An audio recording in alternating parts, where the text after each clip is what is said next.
Olá, como você está? Eu espero que esteja bem. E mais uma vez, agora no 6º episódio, gente, a gente gosta de falar, hein, Mara? A gente se encontra mais uma vez para conversar com você sobre a cidade de Porto Velho a partir do Jornal Tomadeira. E hoje como tema, o futebol. O futebol em Porto Velho na primeira metade do século XX. As nossas abordagens estão sendo sobre a primeira metade do século XX. E eu, professora Elis, junto com a professora Mara, a gente vai construir alguns diálogos sobre o futebol. Afinal, quem não sonhou, quem nunca sonhou em ser um jogador de futebol, hein, Mara? Pois é. Hoje vai ser um bate-papo também legal, né? Afinal de contas, quem vai falar menos hoje aqui sou eu, né? Porque é a grande especialista do futebol, que chama aí Elis Oliveira, e vai hoje demonstrar aí todo o seu conhecimento acerca do seu grande tema, o grande objeto de pesquisa. Então vamos lá, falar um pouquinho. Eu vou só me aventurar aqui, viu? Mas eu não manjo nada de futebol. Gente, falando assim até parece... O povo grita. Falando assim até parece que sou especialista em alguma coisa. Não, gente, falar de futebol é muito bom. Eu acho até que é um pouco melhor que falar sobre a morte, mas assim, é tão importante quanto. Mas, olha. Já começa jogando, né? Um jogo aqui, uma disputa. Mas assim, a ideia é realmente, a partir do futebol, perceber como que a gente pode entender essa sociedade porto-velhense, quem são esses jogadores e quem são as pessoas que vivem nessa cidade na década de 1910, 1920, 30, 40 e 50. Então, eu sei que você tá falando aí, que você vai falar pouco, que você não sabe muito sobre futebol, mas eu quero te fazer uma pergunta, Mara. Quando a gente fala de futebol em Porto Velho, o que vem à tua cabeça? Na primeira metade do século XX, tá? Por favor. Cara, assim, o que me vinha à cabeça era, antes de ler a tua dissertação, né? Poxa, não esquece a monografia também, tadinha. Mas a dissertação, sobretudo, né, que é mais aprofundada aí o conhecimento, mas, assim, o que vinha à cabeça era mais... Para mim, nem existia futebol por aqui. Era mais pelada mesmo, aquele joguinho de campo de futebol, assim, num bairro, onde o jogo de rua, a moçada, né, se reunia, exatamente. Eu não imaginava, assim, que tinha o futebol, né? E aí depois, quando eu comecei a ler o teu trabalho, é que eu comecei a me dar conta de como que o futebol, ele contribui para a gente conhecer também essa cidade, né? Eu acho que é esse o nosso objetivo também na tarde ou no dia de hoje. Não dá para dizer tarde, né? Que pode ser tarde, manhã, tarde, noite. Assim, e muito legal que você fala, Mara, porque eu também, eu amo o esporte de um modo geral. Acho que quem me conhece sabe que eu sou muito entusiasta de qualquer modalidade esportiva. Mas quando eu fui pesquisar sobre o futebol, acho que até por querer estudar o futebol, porque não tinha... Quando eu achava também que não tinha muitas coisas. Afinal, como assim? Em Porto Velho, 1920, já tinha bola, o pessoal ia jogar. Eu ficava me questionando muito sobre isso. Mas quando eu fui mapeando o Jornal Tomadeira e encontrei ali as notas, né, realmente o jornal ele começa a ser publicado em 1917, mas é a partir de 1918 que a gente começa a ver o futebol aparecendo realmente nas notas do jornal. Eu comecei a olhar aquilo e falei, como assim, gente? Futebol em Porto Velho? E aí fui folheando, e aí fui encontrando, falei, nossa... E era uma cidade que já ali na década de 1920 respirava futebol. Até já adiantando, tudo na cidade, toda a comemoração, seja uma comemoração religiosa, uma comemoração política, aniversário, eles iam jogar futebol. A gente já falou em outros vídeos, né? Carnaval, estavam ali os clubes de futebol. Então, o futebol ele passa, essa pelo menos é a tese que eu defendo, a ideia que eu defendo. O futebol ele realmente é uma das maiores dinâmicas culturais dos porto-velhenses nesse momento, nessa primeira metade do século XX. Porque ele estava em tudo. Tudo começava ou acabava num jogo de futebol. Então, é muito bom bem conversar. Legal isso aí. É bem legal isso aí. Mas assim, o futebol, você já falou aí que ele começa em 18, né? Apareceu, obviamente, no jornal, né? E por influência, assim, dos clubes. Mas, assim, uma das coisas que eu tentei mapear, mas consegui pegar isso um pouquinho mais para frente do que o ano que você está mencionando, é a questão mesmo dessa organização desse futebol. Porque quando a gente pensa no futebol, é aquilo que a primeira impressão que eu tinha, né, a primeira leitura que eu fazia era desse futebol desorganizado. As pessoas só se organizavam ali naquele momento, um time contra o outro, pronto, aquela famosa peladinha mesmo de rua.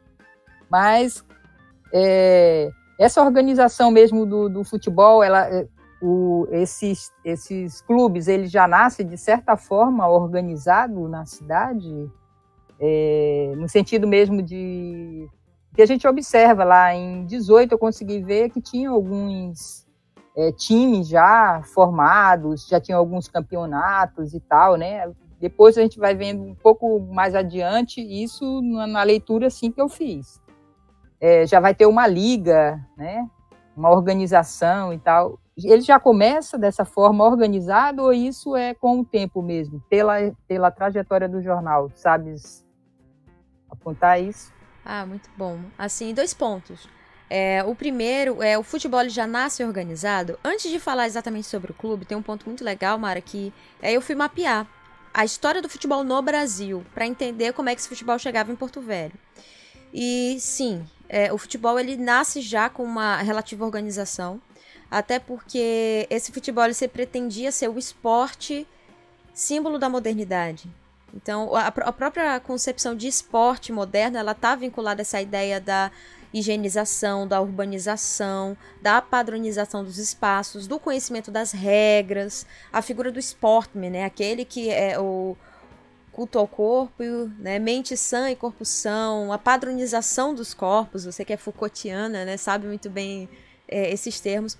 Então, o futebol, por si, ele já nasce vinculado a esse conjunto de categorias de pensamento, de organização da sociedade. Essencialmente uma sociedade moderna, né, nesse projeto de modernidade. Então, quando ele chega no Brasil, ele chega nesse padrão de organização e vinculada à figura dos clubes. Os clubes, eles são, por sua essência, organizados. A gente já, quando falou do carnaval, a gente viu que para você pertencer a um clube, você tinha que pagar a joia, você tinha que pagar a mensalidade, havia a diretoria, e aí mais pra frente eu quero falar sobre essa questão da diretoria.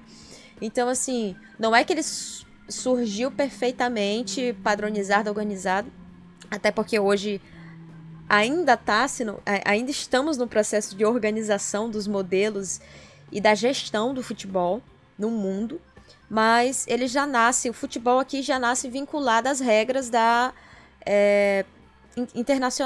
regras internacionais, da Federação Internacional do Futebol, antes mesmo da FIFA ganhar o destaque que ela tem. Mas eu também não vou entrar nessa briga entre a FIFA e a gestão do futebol pelos ingleses. Mas o futebol, quando ele chega, realmente os clubes eles já vão ter uma relativa organização. Antes mesmo do jornal fundar, ter o seu fundamento, a gente vai ter já a figura de um clube chamado União Esportiva. Alguns relatos datam a sua fundação em 1916. E a União Esportiva estava vinculada aos trabalhadores da Estrada de Ferro, Madeira Mamoré. Inclusive, o campo da União Esportiva, está aparecendo aí para vocês, o campo ficava na região sob controle da Madeira Mamoré Rail Company. A gente não pode esquecer que muitos norte-americanos e ingleses vieram para cá. A gente tem a questão do tênis, mas também do futebol. Outros clubes vão ser fundados nesse finalzinho aí da década de 1910. Um dos mais famosos que existe até hoje é o Ipiranga. O Ipiranga Esporte Clube vai ser fundado em 1919. A gente vai ter o Rio Madeira Esporte Clube em 1920. O Luso Esporte Clube, Noroeste Esporte Clube, Brasil Esporte Clube, Última Hora Esporte Clube. E aí, em Guajará-Mirim, eles vão fundando esses clubes vinculados ao futebol. Então, a maior parte deles... Pode falar. Deixa eu te fazer uma outra, assim, deu para entender, perceber aí como é que se dá esse surgimento. Mas, assim, a pergunta, né, por que estudar o futebol? E o futebol em Porto Velho, assim, o que é que você buscava, né, encontrar através do futebol aí? Basicamente, tem alguns textos de antropólogos Roberto da Mata, Simone Larraud Guedes, que falam sobre o que é ser brasileiro, e a gente vê assim realmente que o mundo pode estar acabando, a economia brasileira pode estar em frangalhos, mas de 4 em 4 anos, quando tem Copa do Mundo, nosso sentimento de ser brasileiro se ressalta com uma Copa do Mundo, com um destaque do Brasil. Então, se economicamente o Brasil não é tão bom, se politicamente o Brasil tem vários problemas, é por meio do futebol que a gente mostra para o mundo que nós temos de melhor. Pelo menos esse é o discurso. E o futebol, ele tem sido há muito tempo apropriado como um elemento de distinção, de olha, isso aqui é brasileiro, nós somos a pátria de chuteiras, Nelson Rodrigues tem um livro falando sobre isso, a pátria de chuteiras. Então, por eu ter crescido, eu cresci. Claro que eu não queria ser uma jogadora profissional de futebol, porque, enfim, futebol feminino tem uma série de problemas e dificuldades, mas eu sempre jogava bola, porque jogar futebol é muito fácil. Então, pensar o futebol é pensar algo que a gente vive no nosso dia a dia. Então, quando a gente fala de cultura, de cotidiano, por que não estudar o futebol para entender essa sociedade? Porque por meio do futebol a gente pode pensar o que a gente tem de melhor e também o que a gente tem de pior. Porque o futebol é aquilo que o Norbert Elias fala sobre a cultura, de um modo geral. É onde a gente encontra a base de uma sociedade, onde a gente realmente vê ali a pessoa nua e crua. Momento onde ela pode se expressar. Então, por isso, o futebol. Legal. Assim, eu vou puxar aqui alguns pontos do que eu fiz o levantamento, a não ser que você queira falar alguma coisa relacionado, porque eu vou pegar a partir de 22, se você quiser então, um pouco antes de 22, assim, quando você menciona sobre a organização, a gente já vai ter, antes de 22, a organização de campeonatos, mas era tudo muito amador. Quando eu falo, e esse é um ponto importante, Mara, quando a gente fala do futebol, por exemplo, o futebol, nesse momento, você tem a figura do clube, você tem uma organização, mas o futebol ele não era profissional. Ele não era profissionalizado. Ninguém ganhava um salário para ser jogador de futebol. Isso, inclusive, no Brasil, era um discurso que se colocava para dizer, olha, é o sportman, utilizando os termos em inglês mesmo, para dizer, olha, é o homem distinto, o atleta distinto, e ele joga para desenvolver a sua estrutura corporal, mas ele não joga para ganhar dinheiro, porque isso não é interessante. Então, no Brasil vai ter muito esse discurso. E aqui o futebol ele tem a sua base muito amadora. As diretorias dos clubes, a estrutura mesmo dos sócios, eram pessoas que pagavam para o clube. Hoje não, você quer ser um jogador de futebol para você receber um salário muito grande. Milionário, embora isso seja uma falácia, pouquíssimos ganham muito dinheiro mesmo. Mas quando ganham realmente altas quantias. Mas o futebol, ele surge realmente, você paga para jogar, você é o sócio, e só joga quem era sócio. Ou seja, você tinha que ter uma relativa condição econômica para poder pagar, para pertencer ao quadro do clube, e ainda participar de diretoria, ocupar os espaços que pertenciam a esse clube de futebol. Então, os jogos de 1900, no finalzinho da década de 10 e ao longo de toda a década de 20, eles vão ser constantemente permeados por isso. Você tem os clubes, mas são clubes são clubes amadores e clubes de sócios. Sim. Isso dá para perceber, né? Porque você tem muito, tipo assim, em 22, por exemplo, na edição do dia 1º de janeiro de 22, eu encontrei aqui matérias falando sobre... Logo no primeiro dia do ano, né? O ano mal começou e o pessoal fala de futebol, olha só. Aí tu me pergunta, por que você pesquisou sobre o futebol? Tá a resposta aí. Acabava e iniciava o ano falando de futebol. Sim. Não, mas a pergunta ela foi bem pontual no sentido de perceber mesmo essa cidade, né? Através do futebol aí. Mas aí o jornal já chamava a atenção dos simpatizantes, né, do futebol, para prestigiarem um amistoso que ocorreria entre o primeiro e o segundo time do esporte clube que existia aqui.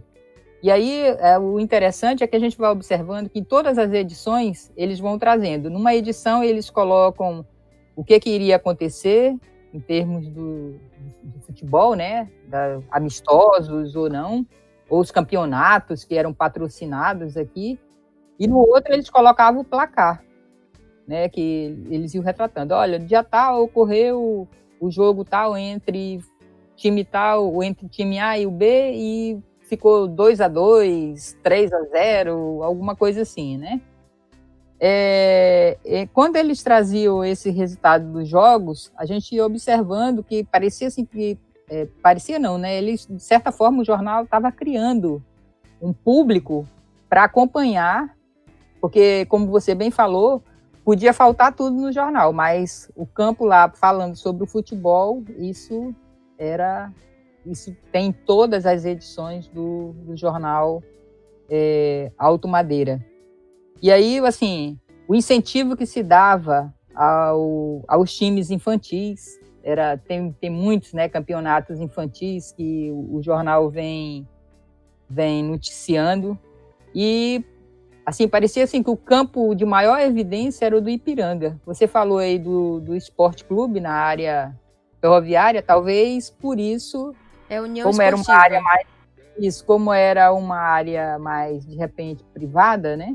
O Ipiranga era algo mais popular, porque o jornal ele trazia muito. Acontecerá no dia tal, no campo do Ipiranga Esporte Clube, o campeonato, ou o amistoso entre os clubes tais e tais, né? Isso é bem interessante.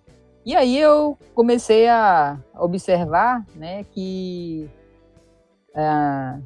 inclusive até me surpreendi, porque encontrei lá o nome do meu avô patrocinando alguns campeonatos de futebol aqui na época, e como ele foi representante de uma empresa comercial que era do Amazonas, né, e tinha uma representação, uma filial aqui, essa firma, que era JG Araújo. Aí tem lá em 22, que está aparecendo aí para vocês, né, tem lá um campeonato, e ele, de certa forma, garantindo o prêmio. E o prêmio, eu até fiquei rindo quando eu encontrei essa notícia, o prêmio era uma bola de futebol. Era uma bola de futebol da marca Federação, que talvez fosse, não sei, talvez uma marca boa, não sei, né, para a época lá. Aí o jornal dizia que será oferecida pelo senhor Centeno, representante da firma JG Araújo em Porto Velho. E aí, assim, chama a atenção também o nome dos clubes. Você citou aí alguns, era Independência, o Esporte, o Café Pilão, Ipiranga, Riachuelo, União Esportiva, Noroeste Esporte Clube. Aí, se você só a análise dos nomes, já dá um trabalho, né? Não, muito interessante mesmo, assim, dessas notícias, né, de premiação, torneios com premiação, a gente tem essa notícia que você citou do senhor Centeno, José Centeno, comendador. Nós temos aqui também, em 22, também uma notícia aqui.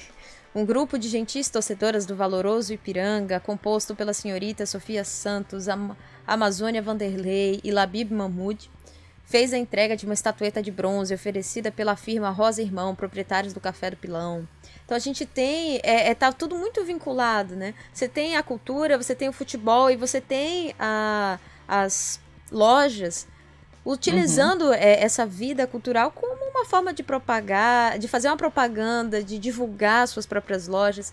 Em 20, achei, né, e a figura feminina já sendo incluída aí.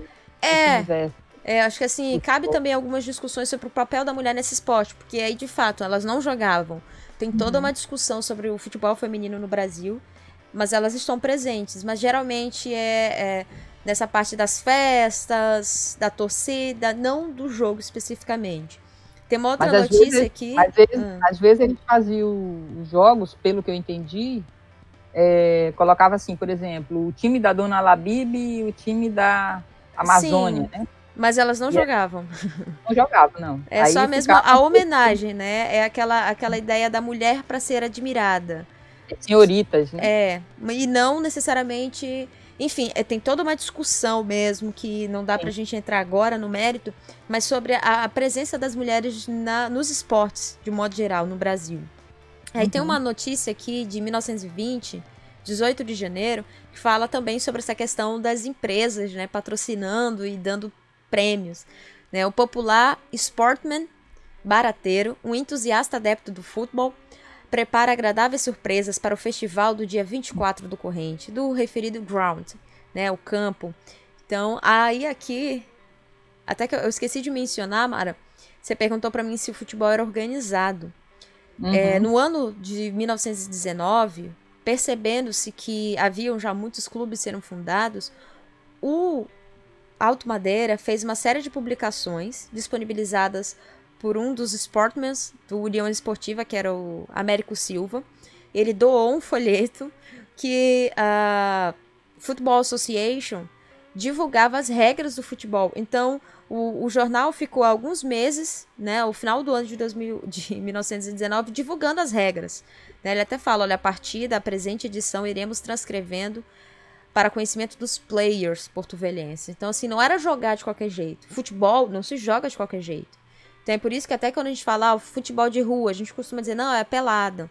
Porque tem-se ao redor desse esporte uma série de ideias de que não, o futebol, ele é organizado, é o esporte propriamente dito, por excelência. Mas até a pelada tem a regra, né? Exatamente. É porque é a noção do jogo, né? Você precisa ter regra, senão não é jogo. Né? Então, assim... E o que você achou, aí, Mara, dos termos em inglês? Pois é, isso aí chama a atenção, né? Sim. O nome dos clubes geralmente eram... O clube é com B, né? Não tem o E, não tem... Os nomes, beleza. Os nomes dos jogadores quebravam o nome dos clubes, né? Porque era lá Candiru, Bolo, Neguinho. Era e aí apelido. Os caras colocavam toda uma pompa na questão do nome do clube, o nome do clube em inglês e tudo mais. Aí vinha lá o nome dos jogadores quebrando isso daí. Eu disse, gente, isso aí é uma coisa... Os nomes são, assim, os mais irreverentes possíveis, né? Os apelidos, codinomes que eram dados para os jogadores. Mas uma coisa que me chamou a atenção, lá em 23, já que você estava falando dessa questão das regras, eu encontrei na edição 626 do Alto Madeira, que ele noticiando, né, que havia um grupo de adeptos aí do futebol que exercia uma certa influência nas rodas esportivas porto-velhenses, né, que estavam propondo a criação de um tribunal composto de 7 membros que deveria agir em casos de indecisões, né, referentes ao futebol porto-velhense. Agora, isso aí era para os jogos da segunda divisão. A primeira divisão, ela tinha lá toda uma liga que estava organizada e tudo mais, que ditava as regras.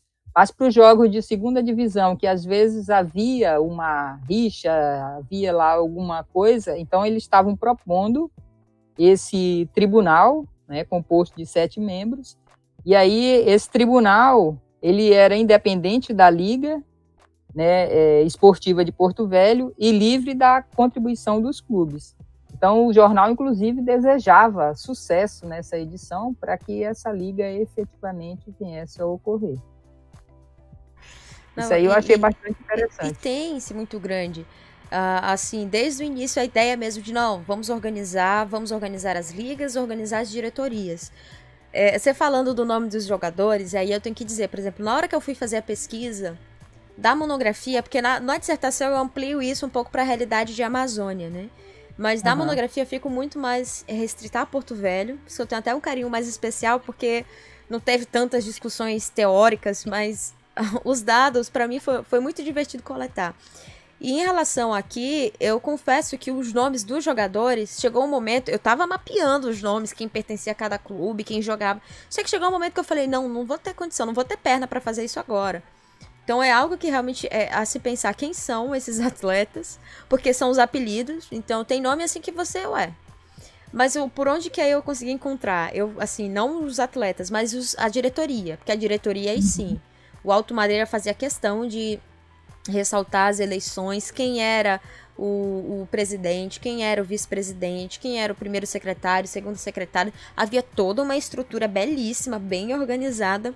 Mas aí eu quero contar pra ti, Mauro, uma situação que, assim, gente, Porto Velho era uma cidade pequena. Acho que até hoje não é das maiores, mas se via gigantesca. Então eu vou até compartilhar novamente aquela nota de 1925, onde os porto-velhenses diziam: nós temos 4 distintos clubes de futebol, né, mantendo-se a grafia em inglês justamente para dizer: olha, nós também vivemos uma bela época, nós também queremos ser uma Londres da vida. Pode ser que não seja possível, mas a gente quer acreditar que seja. Então, a utilização desses termos em inglês era muito realmente para enaltecer essa ideia de que a moda europeia. Nós temos o futebol. Eu sou um sportman. Eu não vou no campo, né? Eu vou no ground. É o clube com B, sem o E. É o sport. Então, mas aí tem uma nota de 1922, uma série de várias notícias, na verdade, do jornal, que vai falar sobre a diretoria do clube. E aí tinha o Rigoberto Costa, ele jogava pelo Ipiranga, só que ele pertencia à diretoria do Brasil Esporte Clube. Então como é que funcionava isso? Como assim, você joga no clube, é sócio de vários clubes ao mesmo tempo? Aí em 28 de maio de 1922, o Brasil Esporte Clube falou: não, meu amigo, você se resolva. E aí eles pediram que ele saísse da agremiação. Aí teve toda uma celeuma. Aí em junho foi levada para uma assembleia do clube, né, do Brasil Esporte Clube, para definir a vida do Rigoberto, se ele ia continuar pertencendo à diretoria do Brasil ou se ele ia para Ipiranga, porque aqui já começa a desenvolver o clubismo, né? Tudo bem, é esporte mesmo, mas assim, se você tá num clube, você não vai pertencer ao outro? Como assim? E aí ele era secretário do Esporte Clube. Só sei que votaram, acabou que não deu em nada. Ele continuou pertencendo a ambos os clubes no ano de 1922.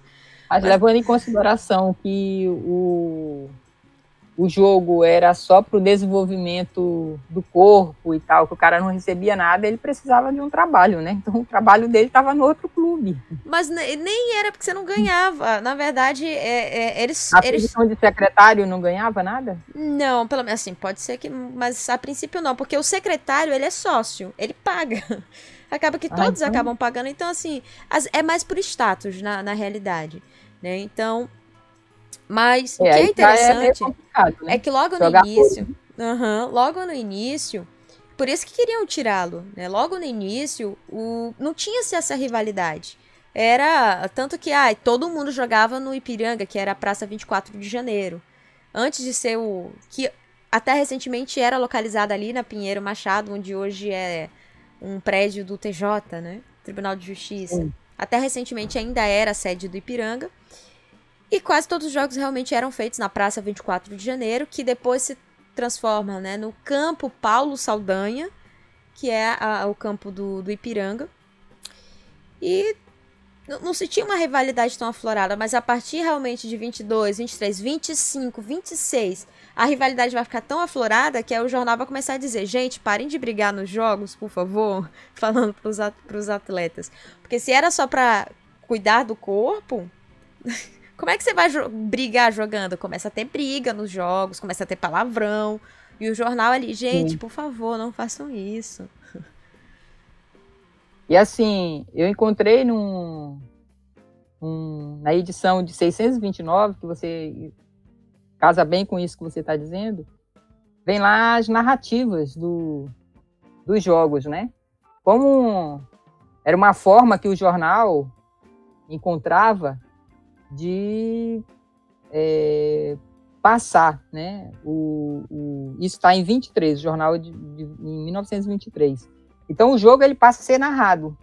Aí começa a colocar lá: nesse momento fulano passa a bola para cicrano e tal, fulano chutou o pé do outro e tal, e vai colocando quem saiu do jogo machucado, quem não saiu, como é que foi o momento que se fez o gol. E aí eu disse: nossa, e as narrativas, elas são as mais interessantes possíveis, né? Você vê, porque uma coisa é você escutar uma narrativa hoje através da TV.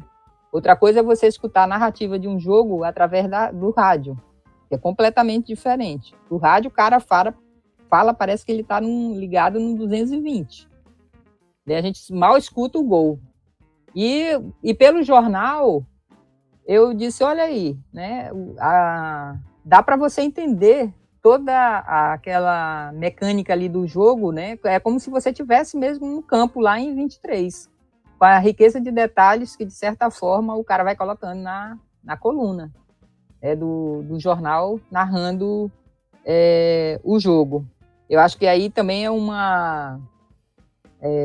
o jornal encontrando caminhos para atrair esse público, né, que, já que o futebol ele tem tanto trânsito em Porto Velho nesse período. E você fala do jornal, o jornal ele vai ter um papel de muita relevância para os clubes, porque ao longo das notícias, eu consegui perceber e mapear que o Jornal Alto Madeira não é que ele pertencesse, que ele fosse membro da diretoria, enfim, é um jornal. Mas ele se torna, e muitos clubes até falam, olha, o Jornal Alto Madeira vai ser o nosso veículo de comunicação. Então, o Jornal Alto Madeira, ele se tornou o veículo de comunicação de quase todos os clubes. Era ali onde os clubes prestavam contas para os seus sócios, especialmente. Acho que não só os clubes, a gente vai longe, a própria prefeitura prestava contas por meio do jornal. E assim, aí entra um outro elemento, que é o Joaquim Augusto Tanajura. Tanajura, por ter sido superintendente, dono do Jornal Alto Madeira, eu não encontrei muitos relatos dele jogando, mas ele era quase que o presidente honorário de todos os clubes. Então, assim, vai ter reunião, vamos eleger a diretoria, aí o Noroeste, quem era o presidente honorário? Tava lá o Tanajura. Aí passava 2 semanas, presidente honorário do Ipiranga, tava lá o Tanajura. Então, o futebol ele também começa a ser a permear no ambiente da política, de maneira muito forte. Isso a gente está pensando nos clubes. Então, a figura do clube realmente é muito relevante, do jornal mais ainda. Essas crônicas esportivas. E tem uma notícia, porque eu realmente essa notícia eu acho que eu não mapeei, mas se eu encontrar, eu coloco aqui. Se eu não encontrar, eu boto uma foto da Mara para ilustrar. Na edição, boto uma foto. Aí vai quebrar. Mas tem uma notícia que quem está escrevendo, o redator do jornal, eu realmente não lembro o nome dele agora, mas ele era o goleiro do Ipiranga. Então ele estava contando a narrativa que ele mesmo jogou. É uma graça. Aí depois, alguns desses rapazes, para evitar problemas, começaram a criar codinomes. Para poder falar dos outros clubes, falar dos seus próprios clubes. E é muito interessante, assim, esse papel que o futebol vai ter e o destaque que o jornal dimensiona para ele. Né? E uma coisa que você falou que chamou a atenção aí, que eu também fiquei procurando, eu disse, gente, no futebol hoje o que mais se tem é briga de torcidas. Eu disse, nesse período, né? Não existia essas brigas de torcidas e tal, e você estava mencionando, não, olha, tinha as brigas lá, né? As tretas entre as torcidas dos clubes. Aí eu encontrei, procurando isso daí, eu encontrei também lá em 23, está aparecendo aí para você, né? Tinha uma disputa de torcidas que o jornal ele retrata bem. Ele diz que a influência da torcida do time Nordeste, que jogava contra a União Esportiva... Noroeste. É Noroeste? Noroeste. Então, eu copiei aqui do Nordeste, mas é Noroeste, então. Aí, no segundo tempo do jogo, né, com a ajuda da torcida do Ipiranga, mais a ajuda do Noroeste aí, o União Esportiva estava ganhando, e aí houve, o jornal retrata que muitos torcedores dessas duas torcidas aí jogaram chapéu no campo de futebol. E aí o chapéu eram jogados e atrapalhava o jogador do União Esportiva de transitar um pouco com a bola, né? E aí o Noroeste estava perdendo. E aí isso daí atrapalhou esses jogadores e eles acabaram ganhando, né? O time Noroeste acabou empatando na realidade o jogo. Só que aí a diretoria do outro time entrou logo com recurso na liga, questionando o resultado do jogo, porque os torcedores atrapalharam, com gritos e com os chapéus que foram atirados no campo de futebol. Aí eu achei bastante interessante. É inusitado, né? Sim. Assim, para nossa realidade hoje, a gente até estranha quando, por exemplo, eu vou assistir um jogo e fico vendo os jogos na Europa. De um modo geral, as pessoas sentadas. A gente tá acostumada, pelo menos eu tô acostumada a ver jogo na arquibancada, e não tem banco, todo mundo fica em pé e tosse, grita pra animar o seu time. Mas assim, realmente, quando a gente olha no jornal, a maneira como o jornal trata, parece, nossa, realmente a torcida. Eles chamavam, né, muito de assistência. Mas tem algumas notas, e nesse momento, nos anos 30 adiante, isso muda um pouco. O jornal começa a aceitar. Fala assim, desisto de ficar pedindo para as pessoas terem autocontrole. Inicialmente, a gente tem uma notícia de 1921, onde um senhor vai falar, olha, gente, não devemos insurgir contra as apreciações de em favor deste ou daquele clube. Devemos olhar o fim colimado, é o esporte. Compatando essas palavras que são o meu sincero apoio aos jovens que praticam esse esporte na cidade, pela norma que vem traçando desde o início dessa sessão. Faço votos para as equipes de futebol treinem e adestrem-se para as práticas do association. Então, assim, aquela ideia, não, gente, não briguem. Só que isso vai ganhando, à medida que você realmente aumenta a dimensão das pessoas que jogam, a dimensão também de chamando as pessoas para assistirem esses jogos, porque os clubes perceberam que dava para cobrar a entrada. E começa a dizer, vem gente, vem todo mundo assistir, desde que pague. Então, o futebol ele começa a ganhar um destaque muito grande a partir da década de 20. E realmente nós somos uma Amazônia de chuteiras, né? Sim, isso é legal. E assim, também dá para perceber os xingamentos aos juízes, né? Os juízes geralmente eram acusados de dava uma polêmica. Pois é, de terem roubado o jogo, né? Ou para um lado ou para o outro. Gente, isso sempre acabava na liga. Até hoje isso acontece. Eu sou atleta, tento, né, ser atleta de basquete, não de futebol, mas é regra. Independente de quem ganhar ou quem perder, citando a Dilma, né? Todo mundo vai reclamar da arbitragem no final do jogo. É incrível, eu não sei se isso é hábito, o que acontece aqui no Brasil, mas eu tenho pena da arbitragem, porque realmente nunca agrada. E se agrada, tá errado, porque não é pra agradar mesmo, né? Então é um desafio. Era o pênalti que não existiu, o juiz deu, né? É o outro que foi chutado e o juiz não deu falta. Então sempre tinha o juiz, era o grande causador aí do sucesso ou do fracasso do outro. E assim, o jornal também, ele trazia não só fazia o resgate só dos jogos ou dos times porto-velhenses, né? Sim. Aí eu acho que você poderia comentar um pouquinho sobre isso pra gente. É legal porque, principalmente na década de 20, de 30, não é que o jornal também desse tanto destaque, por exemplo, pro futebol da então capital federal, né, que era o Rio de Janeiro, mas falava-se muito do futebol manauara, do futebol Guajará-Mirim, algumas notas do jornal Fantásticos falando sobre o futebol boliviano, dos clubes da Bolívia que vinham para cá jogar, e também dos nossos clubes que iam para Guajará-Mirim para jogar. Além disso, essa ideia mesmo dos clubes enaltecendo alguns povos, o Luso Esporte Clube enaltecendo realmente ali os migrantes portugueses, com certeza sob influência do José Centeno. Então a gente vai ter muito forte isso marcado.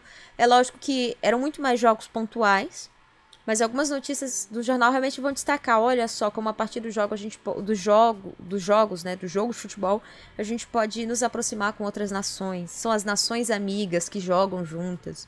Tem relatos de jogos de futebol na Guerra Mundial, aí o jornal adorava, né? Os jogos entre os países rivais, que paravam a guerra para jogar. E ele fala, a Inglaterra venceu, viu? Na Primeira Guerra Mundial. É uma graça, assim. Os amistosos também do Brasil, né? Da seleção brasileira. Sim, até que nesse ponto, como ainda estava muito... A formação do futebol no Brasil ainda estava muito incipiente, a gente não tinha uma federação tão fortalecida, né? Na figura ali da CBD ainda, não existia nem CBF ainda. A CBF é nova, é uma mocinha, jovem. Mas assim, já se tinha a figura ali do contato com os outros países, né? Campeonato sul-americano ainda. Nada perto a uma Copa do Mundo, que só vai surgir em 1930. Mas já tem essa ideia de montar uma esquadra nacional. É claro que essa esquadra nacional estava restrita aos jogadores do eixo Rio, São Paulo, Minas Gerais.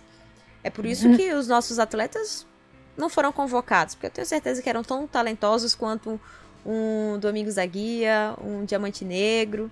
Então, mas é muito interessante mesmo a forma como o futebol vai ser noticiado e quanto que a partir desse futebol várias outras notícias vão ser vinculadas a ele. Sim, sim. Assim, em 40, você falou que o futebol ele estava presente em várias festividades, né? Todo o calendário que existia era o calendário cívico, a Semana da Pátria, Dia do Reservista, dia não sei do que, estava lá partidas de futebol.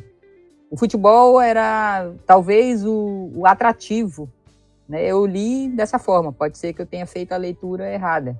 Mas o futebol ele era um dos atrativos desses eventos e, de certa forma, atraía, porque o jornal ele registrava que deu um público, né, bastante generoso, eles colocavam geralmente assim, né, nesses eventos que eram promovidos. E isso a gente encontra ao longo de todas essas décadas aí da primeira metade do século XX, mas, sobretudo, em 40, né, sobre a influência já do Aloysio Ferreira na Estrada de Ferro Madeira Mamoré, nós vamos encontrar essa programação de torneios de futebol vinculados a esses eventos mais de cunho cívicos, né? Talvez um prenúncio para a criação já do território que seria criado, né? Aí eu encontrei lá uma programação de um torneio de futebol, que também era um dos eventos, estava vinculado ao Dia do Soldado. Também tem uma programação em homenagem, já em 41, isso daí, o programa em homenagem ao Major Aloysio Ferreira, em comemoração à data do primeiro decênio da nacionalização da Madeira Mamoré. Então, o futebol lá presente. E aí o jornal trazia, na outra edição, lá em 41, dizendo, olha, o público foi bastante generoso para comemorar essa data tão festiva da nacionalização da ferrovia, né, e num certame de futebol, onde a torcida ficou bastante agitada e tudo mais. Então é interessante você observar essa cidade, né? Não é só o futebol em si, mas o que o futebol nos vai trazendo, né? E aí é legal, Mara, você pegou assim a década de 30 e de 40, porque é a partir desse momento que a gente já começa a ter um abrasileiramento dos termos, né? O futebol já começa a ser chamado de futebol. A gente já tem um processo de transição. E o futebol agora, né? Ele já começa também a sair um pouco do limite dos próprios clubes. Claro que a presença do clube vai ser muito forte por conta dos campos, né, do campo de futebol, especialmente o estádio Paulo Saldanha, que é o campo de Ipiranga, mas tudo era futebol. Vamos fazer, que nem você falou, uma data cívica. Eu achei notícias de 40 também, onde o Colégio Dom Bosco fazia uma homenagem para as filhas de Maria Auxiliadora, né, do Colégio Maria Auxiliadora, e essa homenagem era feita por meio de um jogo de futebol. Então, os alunos e professores jogavam para homenagear as irmãs salesianas. Sim, até uma quermesse, o futebol estava lá. E tudo, é fantástico, assim, a partir de 30 e 40, parece que Porto Velho assume-se como futebolística completamente em todas as comemorações, Semana da Pátria, ali comemorações para a Revolução de 30, enfim, não vou entrar no mérito, mas para enaltecer Getúlio Vargas, é futebol. E geralmente a Semana da Pátria acabava com um jogo de futebol, criava-se um torneio.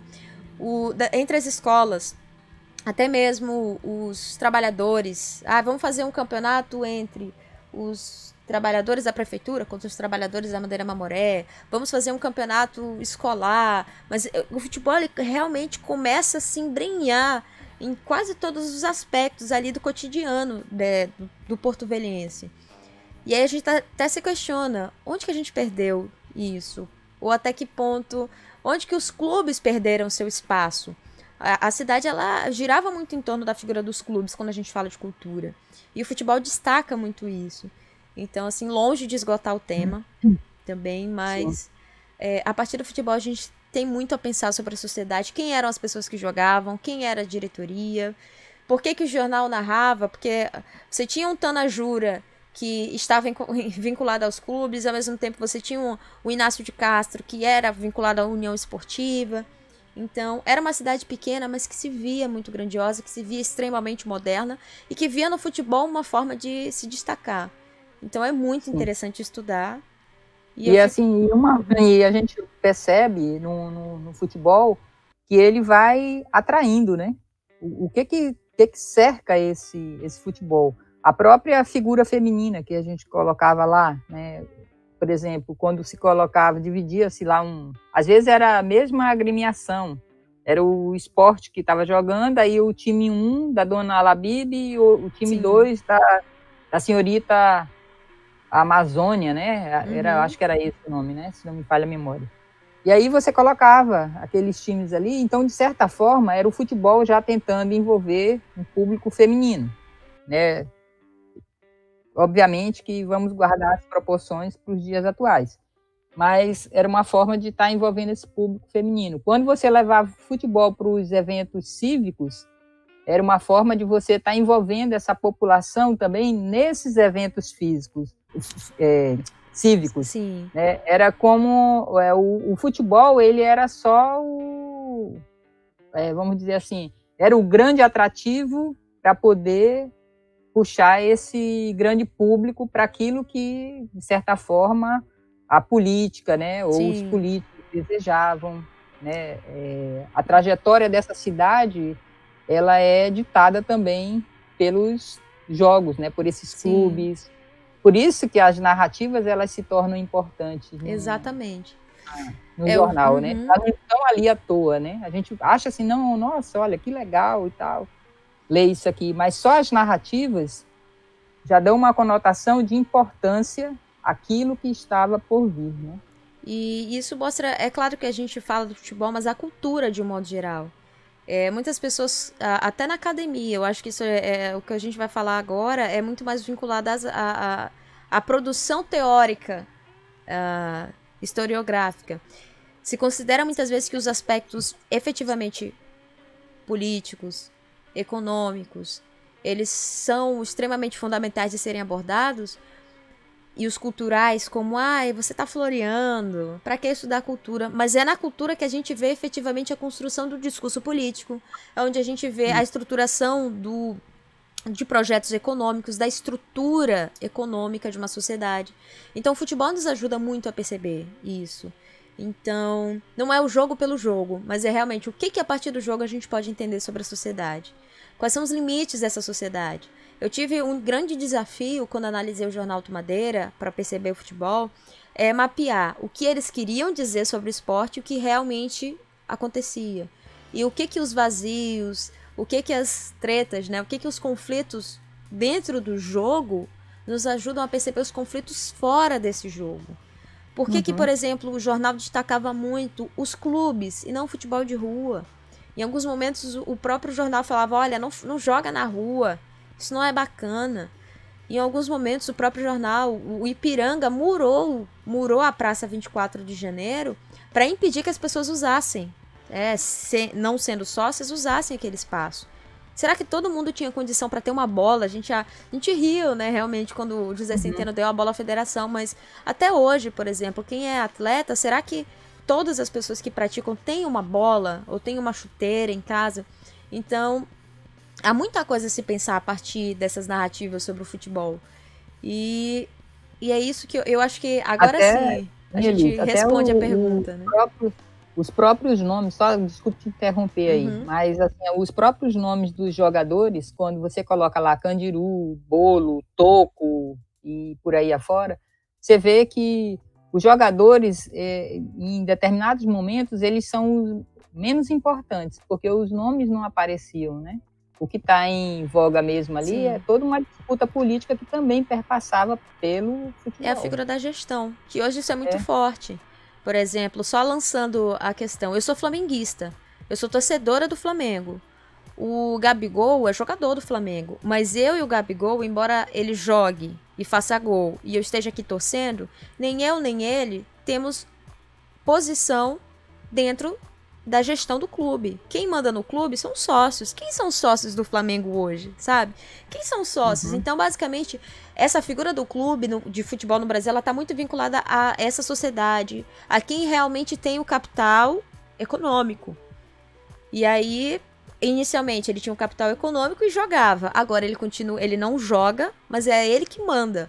Então são pontos que a gente realmente precisa pensar. A própria apropriação do futebol como um elemento do discurso nacionalista foi aí onde eu realmente me debrucei mais na dissertação, observando o próprio discurso de nação construído pelo Getúlio Vargas, que não jogava futebol, mas que fazia a comemoração do Dia do Trabalhador no campo do Vasco, por exemplo. Então, construiu campos de futebol em São Paulo. Para quê? O que se quer construir? Por que se comemora Dia do Trabalhador no campo de futebol e com um jogo de futebol? Então há muito a se pensar em Porto Velho e no Brasil. E percebendo a partir de Porto Velho qual é o nosso projeto de país, qual é o nosso projeto de Amazônia, qual é o nosso projeto de Rondônia hoje, né? E principalmente qual é o nosso projeto de cidade hoje, ontem e amanhã, né? Sim. Legal. Então assim, a gente agradece, Foi uma aula. Né? Caraca, Mara, para. E assim, gente, só pra enfatizar, acho que eu já devia ter dito isso antes. Eu não sou a primeira pessoa a pesquisar sobre futebol e espero não ser a última. Eu me debrucei um pouco mais para falar sobre esse esporte a partir do Jornal Tu Madeira, uma análise mais historiográfica, mas tem outras pesquisas, livros de memorialistas falando um pouco sobre o esporte. E vamos pensar o futebol, a morte também, né? A mulher, o comércio... Vamos pensar todas, o carnaval, a publicidade. Mas o que a gente não pode mais fazer é deixar de pensar Porto Velho. Então, mais uma vez, eu agradeço a cada um de vocês que chegou agora aqui no final. 52 minutos de gravação, eita. E como eu já disse outras vezes, a gente não termina, a gente não encerra o tema. A gente conclui o vídeo, porque senão ninguém dá conta de assistir. Mas muito obrigada a cada um de vocês. Até a próxima, né? E vamos dialogar. Isso. E obrigada aí pela aula, né? Como eu falei, pelo conhecimento aí compartilhado. E é sempre bom aprender um pouquinho mais sobre a cidade de Porto Velho, mesmo que seja sobre o futebol. A Mara ficou tão cativada que ela vai já escrever 5 artigos sobre o futebol. Vai vendo. Juras. E, gente, se inscreve no canal. Curte a nossa página lá no Facebook, dá uma olhada nos materiais no site portodehistorias.com.br, dialoga conosco, mande e-mail se for necessário. Às vezes a gente não responde tão rápido, mas a gente em algum momento vai responder. E dialogue conosco. E até a próxima, se assim for possível. Então, e bom jogo pra vocês, porque afinal, quem não sonhou em ser um jogador de futebol?